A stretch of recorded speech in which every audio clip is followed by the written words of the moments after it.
It was a noisy, colorful 4th of July celebration that evening in the park.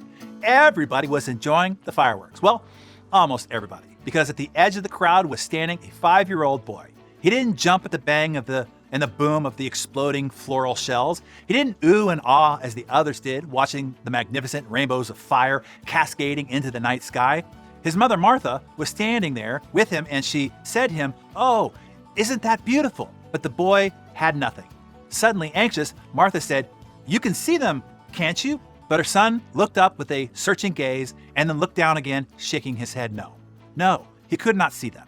And it was then that Martha knew there was something terribly wrong with her young son's eyes. The boy's father was out of town on a business trip. There was no way that he could be consulted. But what was left of the little boy's sight must be saved. So Martha would take matters into her own hands and seek help on her own. Now, the nearest eye doctor was in Kansas City, some 15 miles away. So the next morning, Martha hitched up the horses to the farm wagon and bundled her youngster and headed down for town. The doctor examined the boy and diagnosed him. It was a rare malformation of the eyeball. He really had nothing to worry about, except the boy must wear thick, very expensive prescription glasses. Martha gasped. The family was not wealthy, but certainly if it meant her little boy would see normally again, she would manage somehow. So the glasses were ordered and received, and the world unfolded before the eyes of Martha's small son. However, growing up in the 1880s, being severely nearsighted was not easy, especially in farm country. Ordinarily, glasses were prescribed for adults only, and only when absolutely necessary, and almost never for children. The expense was a factor, of course, and danger was another. So Martha's son was subsequently forbidden by his parents to play sports with the other youngsters. In fact, any activity which might break those glasses was considered off limits for him. Aside from the money, what if a fragment of glass should injure his eyes further, even blind him? But the newly, sharply defined world that had now presented itself to the boy was no less fascinating. So grateful for what he called his new eyes, he looked on the bright side of his restrictions. For example, if he could not play outdoors, he would then read instead and seek his adventures in books. And he did.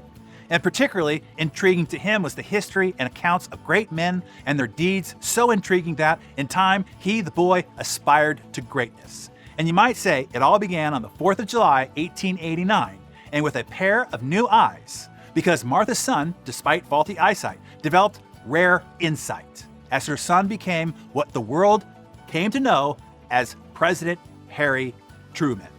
So, what success lessons can we draw from this origin story of Harry S. Truman? I think a couple of things.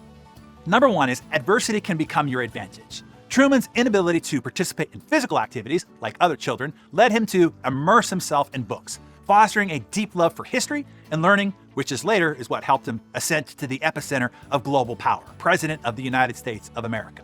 This teaches us that limitations, whether they be physical, financial, or situational, can redirect our energies towards areas we might never have explored otherwise, and fueling personal growth and development that ultimately leads to our greatest life's contribution. Number two, doing all you can with what you have been given.